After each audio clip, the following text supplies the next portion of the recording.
Andrew has an aggressive night like that? It's huge because obviously he's capable of doing that. He's got all the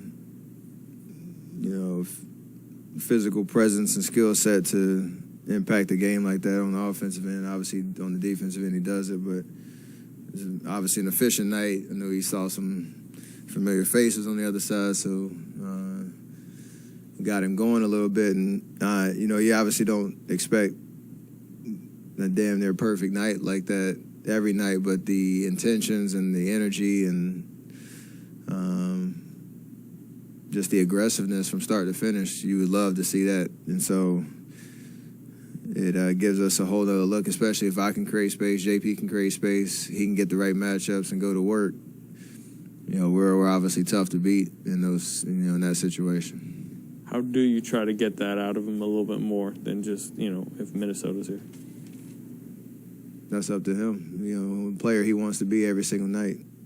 He's in this league for a reason. He's on this team for a reason. So whatever he needs to find to get that motivation, we're gonna have his back. We're gonna encourage him every single part of the way, knowing how much of an influence and impact he can have.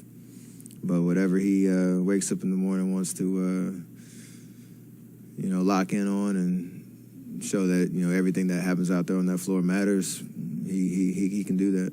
Did you know he had that type of lift on those dunks still? Absolutely. It's just nice to see it, nice for everybody, him to remind everybody. Steph, obviously a lot changes whenever Draymond's off the floor, but if he has to miss a little stretch here with this thigh injury, what changes the most for you guys? I mean, obviously the rotations across the board, Juan and Belly and Otto play more minutes, but you have to have a collective effort on the defensive end to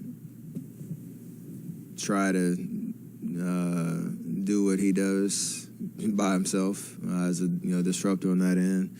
Offensively, it changes a little bit if he's not out there in terms of play, who's initiating the offense and how he creates shots. But this team is obviously a little different in that respect, knowing we have kind of shooters all over the floor and different sets to help feature those guys.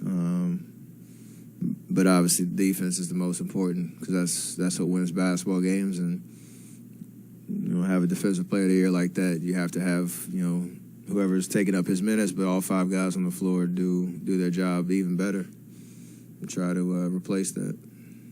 Steph, along those lines, what Looney was able to do for you guys on the defensive end and some on the offensive end, what did that mean? I mean, he said he just wanted to make things difficult for Towns. It's great when you have a guy like Cat come in who's super talented, gets featured all over the court, and Loon takes that matchup personally and wants to, like you said, make it difficult, but also give us extra possession on the offensive end and find ways to keep the momentum on our side. And 17 rebounds. I told him it's actually, I know it's a career high. It's even more impressive knowing Cat's kind of all over the court in the perimeter. So he's guarding outside on the perimeter. He's in the paint. He's all over the place. So it takes a lot of effort and energy to still get 17 rebounds when you're chasing that guy all around the floor. So that was impressive. I know the 5 offensive rebounds and just trying to be, 12 offensive rebounds. God dang. I didn't even see that. I take that compliment back because he was out there on the defensive end, on the perimeter, on the offensive end. He was, making them pay. Sheesh. That's pretty good. It's pretty solid.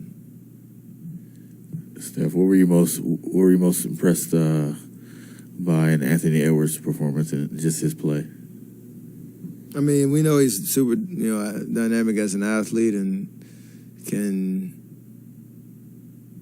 really impact the game by his straight line drives and finishing at the rim.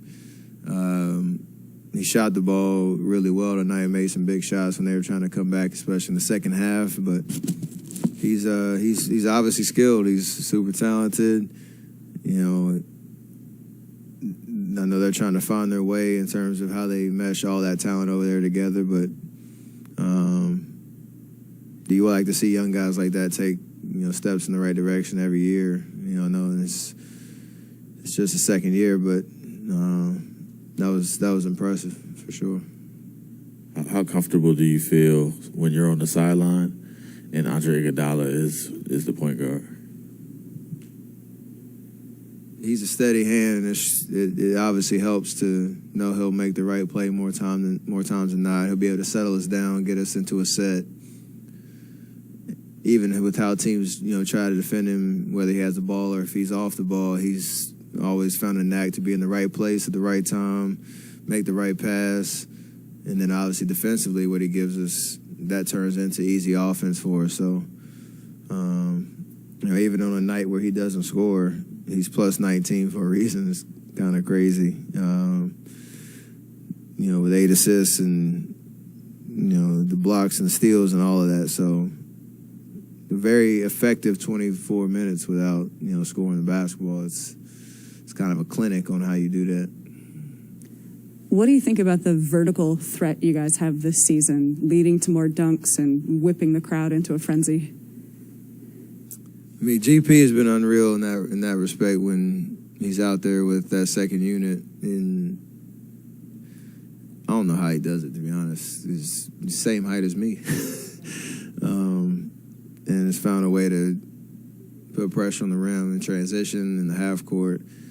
You know, Wiggs he's got that ability as well. And then when Wise comes back, that'll be a huge element to what he brings to our offense. So Clay's gonna get mad that he didn't get mentioned in that category. Maybe Clay in a transition lob threat, but I think it's all about just being in the right place, the right time, and knowing we have shooters all around the perimeter. If one guy's, you know, crashing the glass and able to make the defense pay for how they take us off the three-point line, that helps so much, getting us easy baskets. And it gets at home, it gets the crowd into it, and it's a huge part of what we do.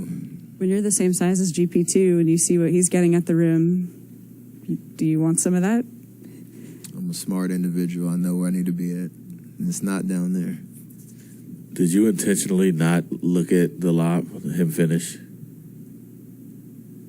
Yeah, I ain't have no breaks on that play either, so I just kept my momentum going, you know, toward the sideline and back. And then I heard everybody's reaction and saw it and knew it wasn't just a regular lob finish. And then I saw the replay and I was like, I get it now. So that's pretty dope.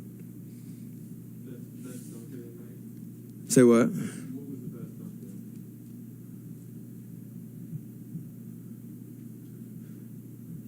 I gotta go see Wiggs putback dunk because from my angle, he was up there and looking down at the rim. But obviously, anytime you catch a body like that in their history,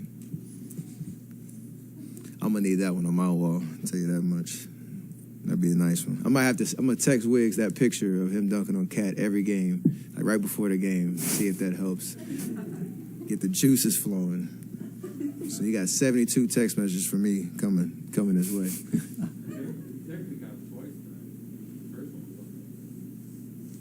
Yeah, you know which one I'm talking about. Yes. All right, I think we have one on Zoom. Christos, go ahead.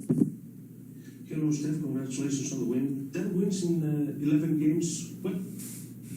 What it means for you about your character as a team, and how good sign about the rest of the season is this from your perspective? Means we're headed in the right direction. Like I said last game, like you can't win a championship or anything like that in November, but you can put yourself in really good position for the regular season to start thinking about, you know, playoff position and all that once we get there, and building good chemistry with, you know, all the guys that we have suiting up, and gives us obviously room to bring Clay and Wise back when they're ready, to a very positive environment and understanding how to win. So that's exciting. You want to get off to a good start because you want as much positivity and optimism around how we're playing every single game.